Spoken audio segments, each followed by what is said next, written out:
Buenas tardes, jóvenes, queridos alumnos. Hoy vamos a tratar el tema de hemorragias de la segunda mitad del embarazo. ¿Qué importancia tiene el tema de hoy? Es un tema sumamente importante porque todas las hemorragias obstétricas generalmente son emergencias y lo más importante, son la primera causa de muerte en nuestro país y en muchos países del mundo. Por lo tanto, tenemos que conocerlas, estudiarlas y tratarlas para prevenir la muerte materna. ¿Qué objetivos perseguimos en esta clase? Primero, conocer la fisiopatología y la semiología de las hemorragias de la segunda mitad del embarazo. En segundo lugar, diagnosticarlas precozmente y en tercer lugar, tratar y transferir oportunamente a las pacientes con hemorragias y por lo tanto prevenir la morbilidad materna y perinatal. Hablemos en primer lugar en términos generales sobre la hemorragia obstétrica. La hemorragia obstétrica en general tiene una incidencia de 2 a 5% de todas las embarazadas.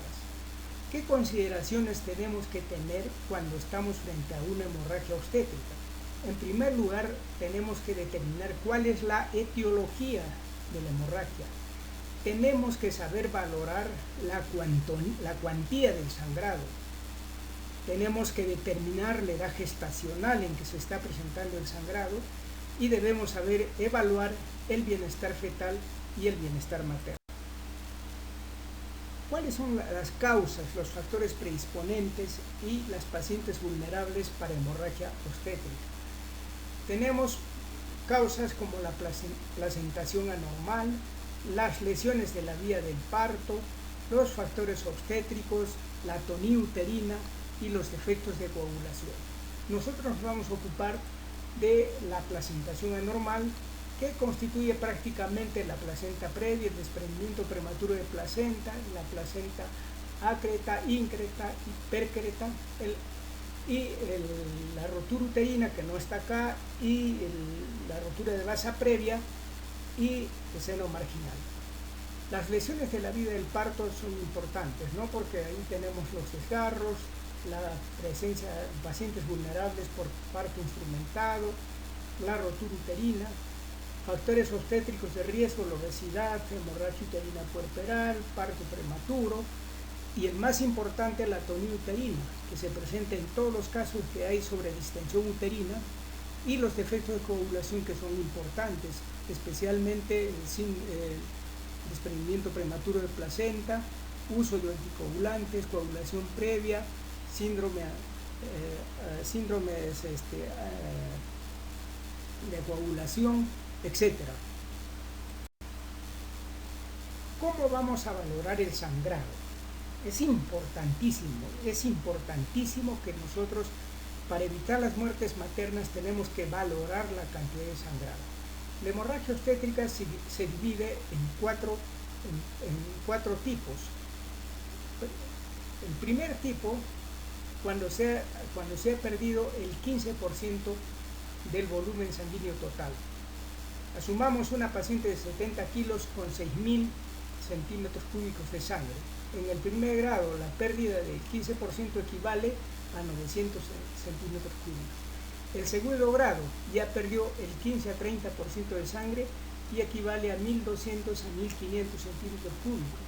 El tercer grado pierde el 30 a 40% y equivale a 1.800 a 2.100, y finalmente el cuarto grado, el más grave, cuando ya pierde más de 2.400 centímetros cúbicos, o sea, más allá del 40%.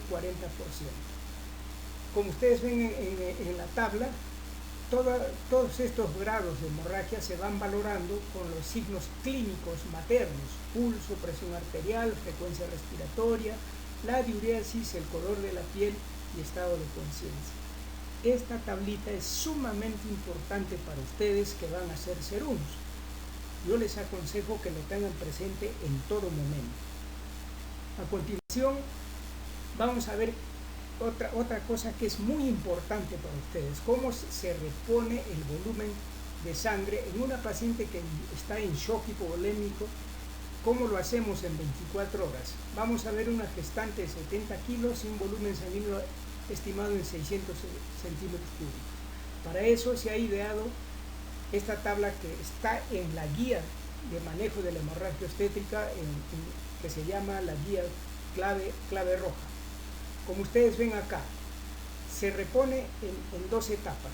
La primera etapa, la reposición inicial, el 50% del volumen total calculado de acuerdo al porcentaje de pérdida de sangre, y el otro 50% en las siguientes 24 horas, en la que queda de las 24 horas. Entonces, vamos a poner un ejemplo. Una paciente que ha perdido el 30% de su sangre, que equivale a 1800 centímetros cúbicos. La reposición total de esta paciente debe ser de 5400 centímetros cúbicos. De eso, vamos a poner 2700 tienen que ponerse en las primeras 4 horas, y los 2700 centímetros cúbicos restantes en las siguientes 18 horas, lo que queda de las 24 horas. Bien, ¿cómo se repone? Primero tenemos que saber que se tiene que abrir dos vías, o sea, en ambos brazos una vía. La reposición inmediata se hace con 2100 centímetros cúbicos de lo que hemos calculado, y 1400 centímetros cúbicos se ponen en forma de cristaloide, o sea, en forma de cloruro de sodio, y los 700 centímetros cúbicos en forma de coloide, por ambas vías, es decir, en una vía el cristaloide y en otra vía el coloide. En las 4 horas siguientes vamos a aplicar los 600 centímetros cúbicos que nos quedan, 200 centímetros cúbicos como cloruro de sodio y 400 centímetros cúbicos como coloide, vamos a decir AMG. Por las dos vías, cada uno a 23 gotas por minuto. El 50% restante lo vamos a aplicar en 18 horas, o sea, los 2700 centímetros cúbicos. Esto quiere decir que vamos a poner 900 centímetros cúbicos de cristaloide o cloruro de sodio y 1800 centímetros cúbicos de coloide o AMG. Entonces, en cada brazo tendremos el goteo de cada solución a 23 gotas por minuto.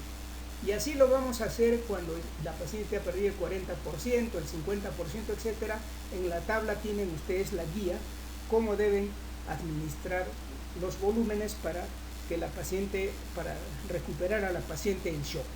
Esta tabla también ustedes deben tenerla siempre presente.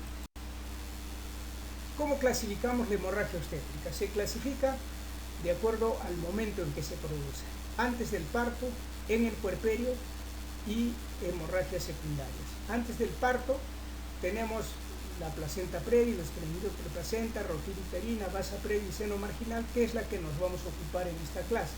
En el puerperio precoz, en las primeras 24 horas, ahí tenemos las causas más importantes de hemorragia que causan muerte materna. Como ustedes ven en el esquema, la retención de placenta, la atonía uterina, la rotura uterina y el desgarro más o menos constituyen el 79% de las hemorragias obstétricas.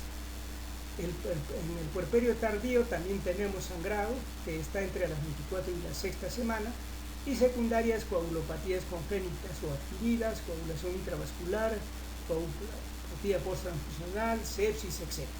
Entonces, así se clasifica la hemorragia obstétrica.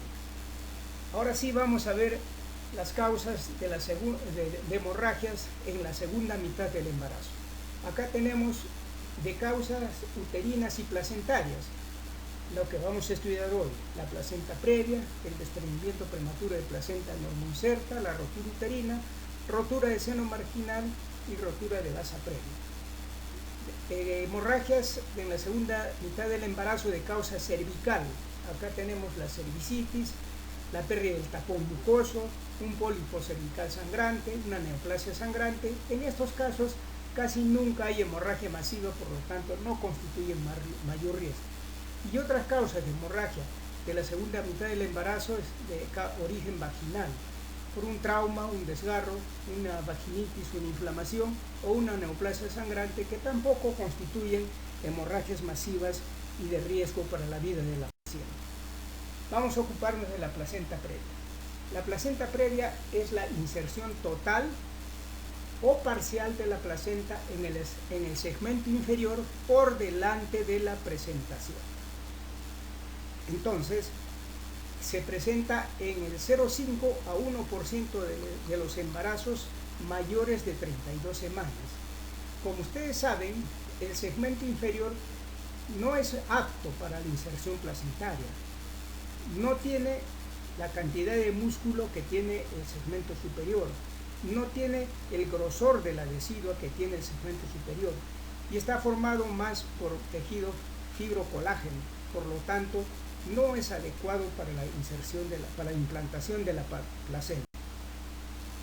¿Cómo se clasifica la placenta previa? Actualmente ustedes van a encontrar en los libros una clasificación actual que solo habla de una placenta previa, de una placenta normal, placenta de inserción baja y placenta previa, ¿no? Cuando decimos que es una placenta de inserción normal, cuando está a más de 3.5 centímetros del orificio cervical interno. Placenta de inserción baja, cuando se encuentra entre 2 a 3.5 centímetros del orificio cervical interno, y placenta previa, solo placenta previa, cuando ocluye totalmente el orificio cervical interno, o sea, está a menos de 2 centímetros o está a menos de 2 centímetros del orificio cervical interno. Esta es la nueva clasificación. Sin embargo, existe la clasificación antigua que ustedes también tienen que conocer, ¿no? Se trata, primero se habla de placenta previa oclusiva total. Antes les diré que esta clasificación depende del estado de la dilatación del cuello uterino, porque cuando el cuello uterino está cerrado no podemos hablar de una placenta previa parcial, marginal, etc. Tiene que haber dilatación del cuello uterino. Entonces, una placenta previa total es cuando la placenta ocluye o sobrepasa totalmente el orificio cervical interno, de acuerdo a la clasificación antigua. Una placenta previa parcial es cuando la placenta cubre el orificio cervical interno, pero cuando el cuello se encuentra cerrado. Pero cuando ya hay una dilatación igual o mayor de 3 centímetros del cuello uterino, ya solo va a cubrir parcialmente el orificio cervical interno. Entonces, en ese caso, hablamos de placenta previa parcial. Es decir, la placenta previa parcial solo se va a presentar cuando hay dilatación de 3 centímetros del cuello uterino, y solamente esta placenta, el borde, va a cubrir parcialmente este orificio cervical interno. Placenta previa marginal, igual, cuando ya hay una dilatación de 3 centímetros y el borde de la placenta llega también al borde del orificio cervical interno. Y la implantación baja de la placenta se dice cuando el borde placentario se encuentra en el segmento inferior a menos de 8 centímetros del orificio cervical interno. Esta es la clasificación antigua que también hay que tenerla en cuenta. ¿Cuáles son los factores de riesgo? Los hemos clasificado en factores maternos, factores ovulares y factores fetales. ¿Cuáles son los factores maternos? El más importante, la presencia de cicatrices uterinas previas, es decir, en pacientes que han tenido cesáreas, miomectomías, operaciones por malformaciones uterinas, etc. Las pacientes con antecedentes de curetajes uterinos, de conización, con las pacientes que tienen sus úteros con miomas o tumores benignos, las pacientes grandes multíparas, o sea, aquellas que tienen más de 5 hijos, y las mujeres mayores de 35 años constituyen los factores maternos. Y los factores ovulares, se dice que se presenta porque hay un retardo de la actividad histolítica del trofoblasto, es decir, el trofoblasto demora en adherirse, no se adhiere en el segmento inferior, sino que le da tiempo para descender e implantarse en el segmento inferior. En el embarazo gemelar, por el tamaño de la placenta, ¿no? La placenta es muy grande y puede llegar hasta el segmento inferior. Y cuando hay antecedentes de placenta previa, el riesgo obviamente se incrementa en 12 veces. Y los factores fetales, se dice que en aquellas situaciones en que hay en que hay malformaciones fetales y en las distocias de presentación. Yo diría más bien que las distocias de presentación son una consecuencia de la placenta previa, porque, como dijimos en la clase anterior, se alteraría la ley de Payot. ¿Cómo es el cuadro clínico? Primero tenemos que saber cuáles son los signos y síntomas de la placenta previa, que es lo más importante para hacer el diagnóstico. El 80-90% de las placentas previas debutan con hemorragia uterina, hemorragia vaginal, que es una hemorragia rojo rutilante, indolora, de comienzo insidioso, intermitente, o sea, no es persistente, no es permanente y es proporcional. Vamos a aclarar estos términos. Es rojo rutilante porque es una hemorragia reciente, cercana, no es una hemorragia que fue detenida en el útero, sino que sangra y sale al exterior. Indolora porque no hay contracciones uterinas, el tono uterino está normal. Comienzo insidioso porque comienza en cualquier momento, aunque la paciente esté en reposo, por ejemplo, que esté dormida en su cama. Es intermitente porque puede aumentar o puede disminuir o puede desaparecer. Y es proporcional porque la relación entre la cantidad de sangrado y el estado hemodinámico de la paciente se relaciona. O sea, si hay mucho sangrado, el estado hemodinámico de la paciente está comprometido. Si no hay mucho sangrado, el estado hemodinámico de la paciente está normal. El primer episodio se presenta en gestantes de menos de 32 semanas y ahí estamos hablando del 33%. Entre las 32 y 36 semanas el otro 33% y por encima de las 36 semanas el otro 33%. Otros elementos que tenemos que tener en consideración en el cuadro clínico es que cuando veamos una paciente con distocia de presentación, debemos sospechar que por algo se alteró la presentación, por algo se alteró la ley de Payot. Entonces debemos pensar que por descartar la posibilidad de placenta previa. Si hay dinámica uterina o no hay dinámica uterina. Si hay dinámica uterina, bien difícil que sea placenta previa, aunque muchas veces se puede presentar y confundirnos, pero generalmente el tono uterino está normal, el tono está conservado. Claro, es muy infrecuente más bien la alteración del bienestar fetal. Generalmente el feto está bien, salvo que sea una hemorragia masiva que obviamente compromete el estado del bienestar fetal. ¿Cómo hacemos el diagnóstico? Obviamente recurriendo a los síntomas y signos que ya hemos descrito, a los factores de riesgo que también hemos descrito. Entonces veremos si hay factores de riesgo, si tiene los síntomas y signos, podemos pensar casi con seguridad que es una placenta previa. Para el examen se utilizará el espéculo y la palpación abdominal delicada. Nunca se hará tacto vaginal. El tacto vaginal está contraindicado en pacientes con hemorragia, en gestantes con hemorragia. ¿Qué exámenes complementarios?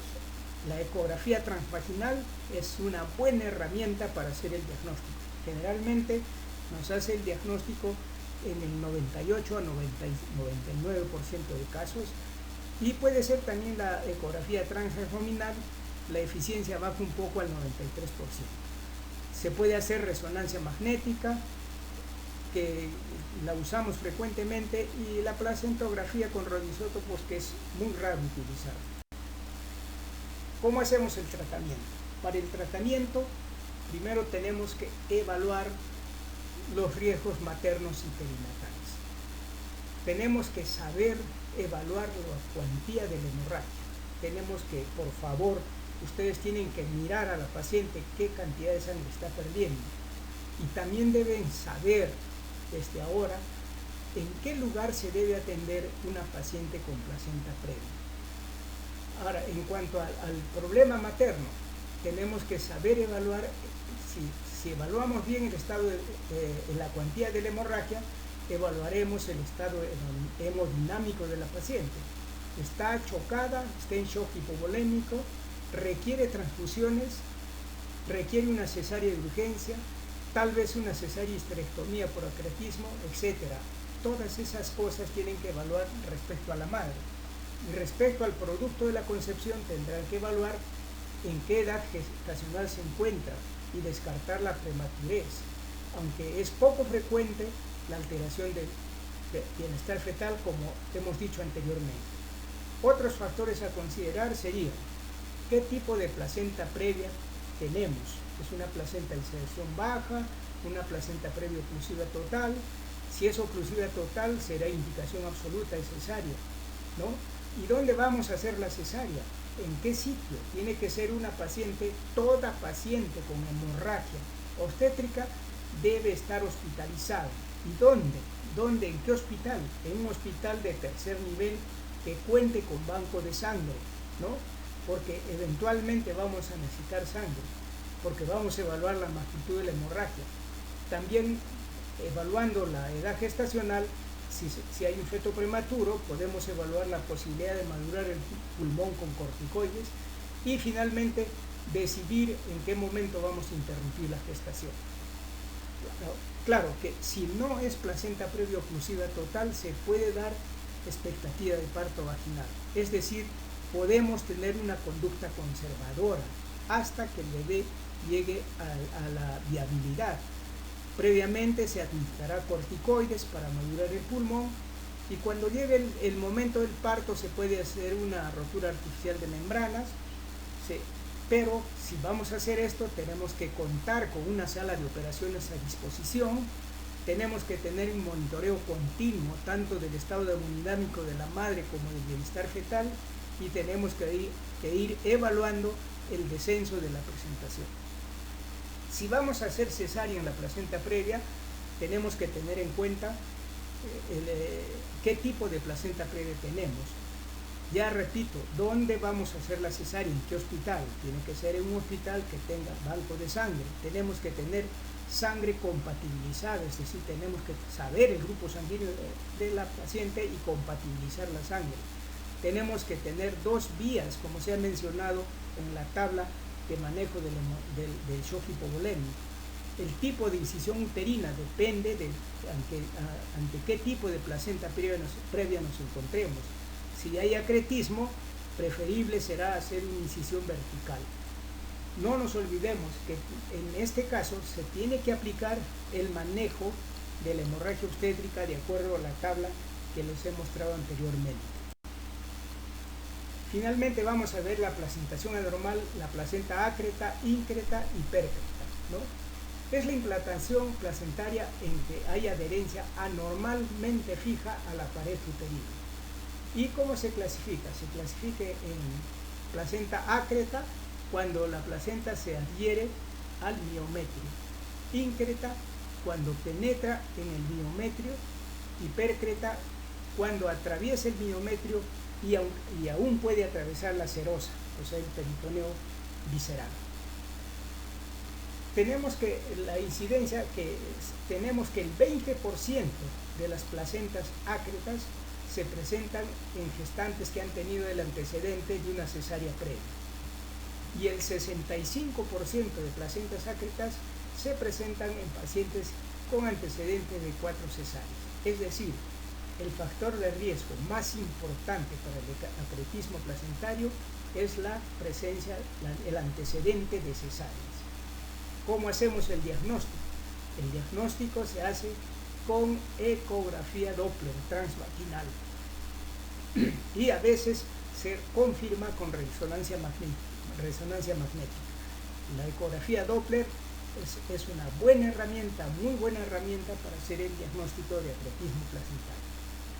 ¿Cuál es el tratamiento? Obviamente la cesárea, ¿no? La cesárea tiene que ser especial, es un tipo de cesárea que tiene que ser ciertos requisitos. Generalmente se hace con incisión vertical y teniendo en consideración el tipo de placenta previa, el tipo de acretismo que tenemos, porque en muchos casos hay que hacer cesárea histerectomía, o sea, inclusive cuando aún el feto está dentro del útero y una vez que hemos sacado el feto no se toca la placenta y se saca útero y placenta a la vez.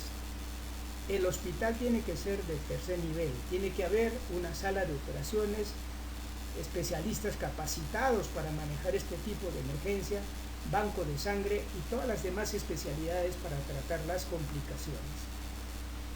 Bien, no nos olvidemos, no olvidar el manejo de la hemorragia obstétrica de acuerdo a la tabla que les he mencionado. En este caso especialmente ustedes tienen que tener muy en cuenta esta situación, porque esta situación de acretismo placentario es una de las complicaciones más graves que tenemos cuando estamos frente a una hemorragia obstétrica. Bien, jóvenes, creo que es todo. Vamos a continuar luego con desprendimiento prematuro de placenta, normo insert.